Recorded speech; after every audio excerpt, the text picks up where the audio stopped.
Hello students, आप सब कैसे हो? आई होप कि अच्छे होंगे।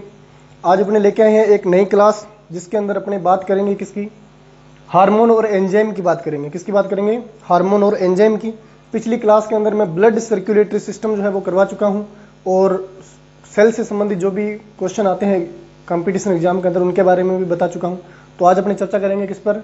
हार्मोन और एंजाइम के बारे में। तो बात करते हैं हार्मोन क्या होते हैं और एंजाइम क्या होते हैं। ठीक है, दोनों ही एक प्रकार से क्या है? रासायनिक पदार्थ हैं। दोनों ही अपनी बॉडी के अंदर स्रावित होने वाले क्या है? रासायनिक पदार्थ हैं। हार्मोन और एंजाइम दोनों ही बॉडी के अंदर यानी शरीर के अंदर बनने वाले क्या है? रासायनिक पदार्थ। मैं पहले बात लिख देता हूं, ये क्या है? रासायनिक पदार्थ है। रासायनिक पदार्थ होते हैं हार्मोन और एंजाइम। क्लियर है सबको? उसके बाद में पहले तो अपने क्या देखेंगे, कंपटीशन एग्जाम के अंदर जो क्वेश्चन आते हैं क्राइटेरिया के, उसके अकॉर्डिंग देखेंगे कि हार्मोन जो है वो एंजाइम से किस प्रकार से भिन्न है। पहली बात मैं यहां पे आपको बता देता हूं कि एंजाइम भी ग्लैंड से स्रावित होते हैं और हार्मोन भी ग्लैंड से स्रावित होते हैं। ग्लैंड्स बोले तो ग्रंथियां, यानी एंजाइम और हार्मोन को स्रावित करने वाली जो होती हैं वो क्या होती हैं? ग्रंथियां होती हैं। और ग्रंथियां जो होती है अपनी बॉडी के अंदर दो प्रकार की होती है। ग्रंथियां जो होती है अपनी बॉडी के अंदर कितने प्रकार की होती है? दो प्रकार की होती है, अंतःस्रावी ग्रंथियां और बहिःस्रावी ग्रंथियां। इतना तो आपने 10th क्लास तक भी सुन रखा है सब लोगों ने। क्लियर है? तो सबसे पहले बात करेंगे कि एंजाइम में क्या डिफरेंटता है। मैं बात करता हूं कि एंजाइम जो होते हैं वो किससे मिलकर बनते हैं? प्रोटीन से मिलकर बनते हैं। एंजाइमों की बात करता है कंपटीशन एग्जाम के अंदर, क्या क्वेश्चन पूछता है एग्जामिनर कि एंजाइम जो बने होते हैं वो किससे बनते हैं? तो साहब एंजाइम तो किससे बनते हैं? प्रोटीन से बनते हैं। मैं एक वर्डिंग बोलूं कि सभी एंजाइम जो होते हैं वो प्रोटीन होते हैं, लेकिन सभी प्रोटीन एंजाइम नहीं होते। समझे? क्या रिपीट कर रहा हूं वापिस कि सभी एंजाइम जो होते हैं वो कैसे होते हैं? प्रोटीन होते हैं, यानी प्रोटीन से मिलकर बनते हैं। लेकिन सभी प्रोटीन जो होते हैं वो क्या नहीं होते? एंजाइम नहीं होते। इस बात का खास तौर पे ध्यान में रखना है। कैसे सर, क्या बात हुई इसकी? एक एंजाइम का ध्यान रखना है अलग से, राइबोजाइम, वो मैं अलग से बता दूंगा। यानी अपने ये बोल सकते हैं कि एंजाइम जो होता है वो किसका बहुलक होता है? प्रोटीन का बहुलक होता है। एंजाइम जो होता है वो किसका बहुलक होता है? प्रोटीन का बहुलक। बहुलक का मतलब क्या होता है? बहुत सारी इकाइयां। बहुत सारी इकाइयां यानी ऐसा कोई पदार्थ जिसके अंदर किसी एक लाख इकाइयों को बहुत सारी मात्रा में मिलना पड़ता है। जब वो एक लाख इकाइयां बहुत सारी मात्रा में मिल जाती है तो वर्डिंग क्या निकलती है? उसका बहुलक तैयार होता है। उसका क्या तैयार होता है? बहुलक तैयार होता है। जैसे मैं बात करूं बहुलक क्या है? Protein, sorry enzyme. एंजाइम को बनाने के लिए क्या चाहिए? बहुत ही प्रोटीन के कण चाहिए, यानी बहुत सारी प्रोटीन आपस में इकट्ठी होती है और इकट्ठी होकर क्या बनाती है? एंजाइम बनाती है। तो अपने ये बोल सकते हैं कि एंजाइम जो होते हैं वो किसके बहुलक होते हैं?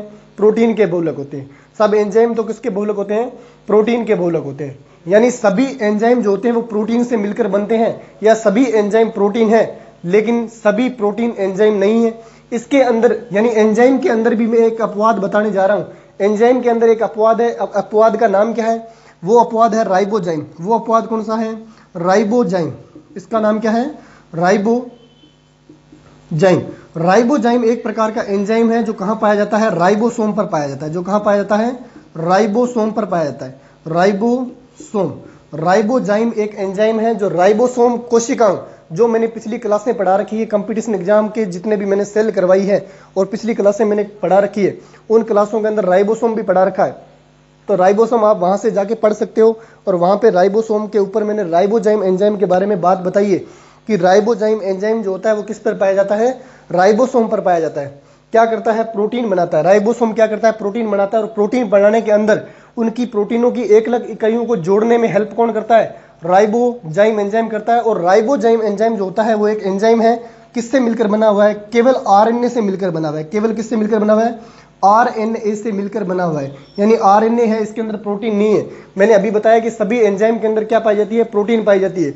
लेकिन राइबोजाइम एंजाइम ऐसा एंजाइम है एकमात्र दुनिया का जिसके अंदर क्या नहीं है? प्रोटीन नहीं है। क्या है सर उसके अंदर? उसके अंदर तो सर क्या है?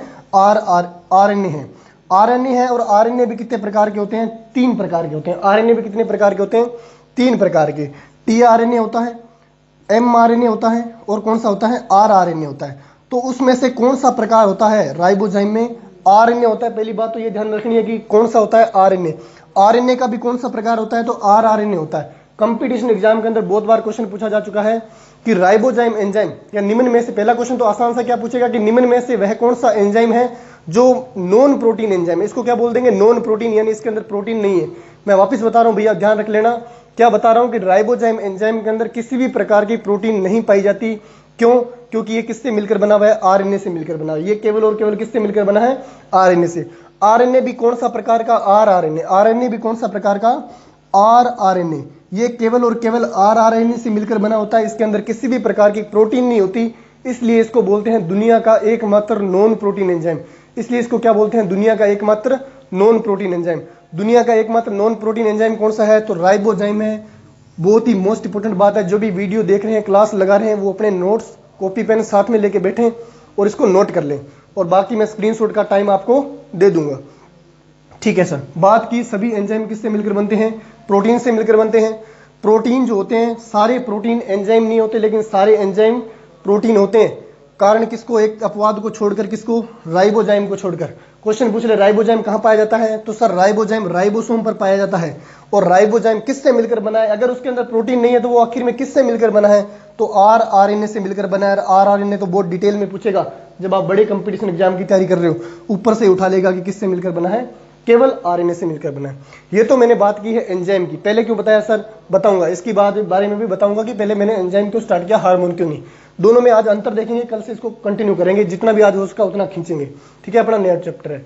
उसके बाद में बात करते हैं हार्मोन की। हार्मोन क्या है सर? हार्मोन भी रासायनिक पदार्थ है।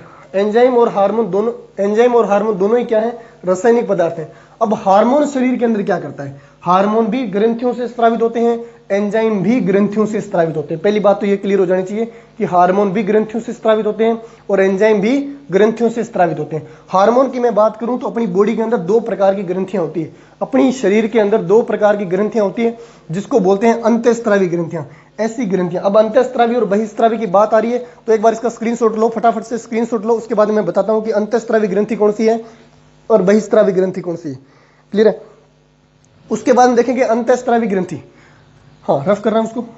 हाँ, दोनों ग्रंथियों में अंतर क्या है, आखिर क्यों हार्मोन अलग और एंजाइम अलग वर्ड लेने की जरूरत पड़ी? देखो, शरीर के अंदर दो प्रकार की ग्रंथियां होती है, मैं शॉर्ट में लिख रहा हूं। एक तो होती है अंतःस्रावी ग्रंथियां और एक होती है कौन सी? बहिस्रावी ग्रंथियां। ऐसी ग्रंथियां अंतःस्रावी ग्रंथियां कहलाएगी जिसके अंदर नलिकाएं यानी डक्ट नहीं पाई जाती। यानी जैसे मैं बात करूं किसकी? पिट्यूटरी ग्रंथि करूं। किसकी बात करूं मैं? पीयूष ग्रंथि की बात करूं। आपने पीयूष ग्रंथि के बारे में सुन रखा है सभी स्टूडेंट्स ने। ठीक है, तो पीयूष ग्रंथि होगी। जैसे मैं बात करूं थाइमस ग्रंथि की, किस? थायराइड ले लो पहले, पीयूष के बाद में कौन सी ले लो? थायराइड। ये भी कौन सी हो जाएगी? थायराइड हो जाएगी अंतःस्रावी में। ठीक है, उसी प्रकार से पीयूष के बाद में थायराइड, थायराइड के बाद में कौन सी हो जाएगी? पैराथायराइड। कौन सी हो जाएगी? पैराथायराइड हो जाएगी। पैराथायराइड। उसके बाद में कौन सी हो जाएगी? पैराथायराइड के शरीर के अंदर दो प्रकार की ग्रंथियां होती है, अंतःस्रावी ग्रंथियां और बहिस्रावी ग्रंथियां। यानी अंतःस्रावी और बहिस्रावी लेने की आवश्यकता क्यों पड़ी, तो मैं यहां पे समझाना चाह रहा हूं कि अंतःस्रावी ग्रंथियां क्या, पहले तो ये जानेंगे। एक बात करते हैं, अंतःस्रावी ग्रंथि कौन सी ग्रंथियां होती है? अंतःस्रावी ग्रंथियां। और दूसरा कौन सी होती है? बहिस्रावी ग्रंथियां होती है। अब अंतःस्रावी ग्रंथि और बहिस्रावी ग्रंथियों में अंतर क्या है?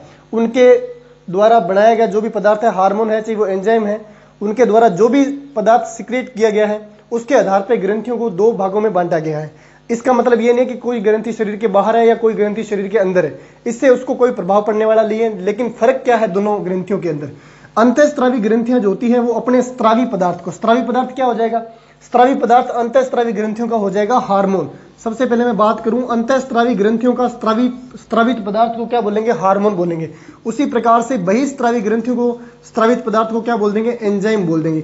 यानी ऐसी ग्रंथियां जो बहिस्रावी कैटेगरी के अंदर आती है, उन सभी से क्या स्रावित होते हैं? हार्मोन स्रावित होते हैं। और ऐसी ग्रंथियां जो अंतःस्रावी ग्रंथियों की कैटेगरी के अंदर आती है, उनको क्या बोलते हैं? उसको एंजाइम बोल देंगे और उसको क्या बोल देंगे? हार्मोन बोल देंगे। अब अंतःस्रावी ग्रंथियां है क्या? इसको बोलते हैं एंडोक्राइनोलॉजी। अंतःस्रावी ग्रंथियों का अध्ययन करना क्या कहलाएगा? एंडोक्राइनोलॉजी कहलाएगा। मैं यहां पे लिख देता हूं, अंतःस्रावी ग्रंथियों का अध्ययन करना क्या कहलाता है? एंडोक्राइनोलॉजी। एंडोक्राइनोलॉजी कहलाता है। अंतःस्रावी ग्रंथियों का अध्ययन करना क्या कहलाएगा? एंडोक्राइनोलॉजी। और एंडोक्राइन सिस्टम क्या हो जाएगा? यानी इसका पूरा तंत्र, अंतःस्रावी ग्रंथियों का पूरा तंत्र एंडोक्राइन सिस्टम है। जबकि एंडोक्राइनोलॉजी क्या है? अंतःस्रावी ग्रंथियों का अध्ययन करना। उसी प्रकार से बही को साइंस के अंदर टर्म यूज करते हैं एक्जो, तो इसका क्या वर्डिंग बन जाएगी? ये कहलाएगा क्या? एक्जोक्राइनोलॉजी। ये क्या कहलाएगा? एक्जोक्राइनोलॉजी। ये क्या कहलाएगा? एक्जोक्राइनोलॉजी। एक्जोक्राइनोलॉजी क्या है? एक्जोक्राइनोलॉजी है बहिस्त्रावी ग्रंथियों का अध्ययन करना, या बहिस्त्रावी जितनी भी ग्रंथियां उनका अध्ययन करना। और एक्जोक्राइन सिस्टम क्या हो जाएगा? एक्जोक्राइन सिस्टम यानी वो पूरा तंत्र है अपने आप में। एक्जोक्राइन सिस्टम के अंदर जितनी भी एक्जोक्राइन ग्लैंड्स आएगी, जितनी भी बहिस्त्रावी ग्रंथियां आएगी, उन सभी को किसमें रख देंगे? एक्जोक्राइन सिस्टम के अंदर रख देंगे। और बहिस्त्रावी ग्रंथियों का अध्ययन करना क्या कहलाएगा? एक्जोक्राइनोलॉजी कहलाएगा। और अंतःस्त्रावी ग्रंथियों के लिए क्या करेंगे? एंडो वर्ड यूज करेंगे। अंत्य का मतलब क्या यूज करेंगे? एंडो, यानी एंडोक्राइनोलॉजी क्या है? अंतःस्त्रावी ग्रंथियों का अध्ययन करना।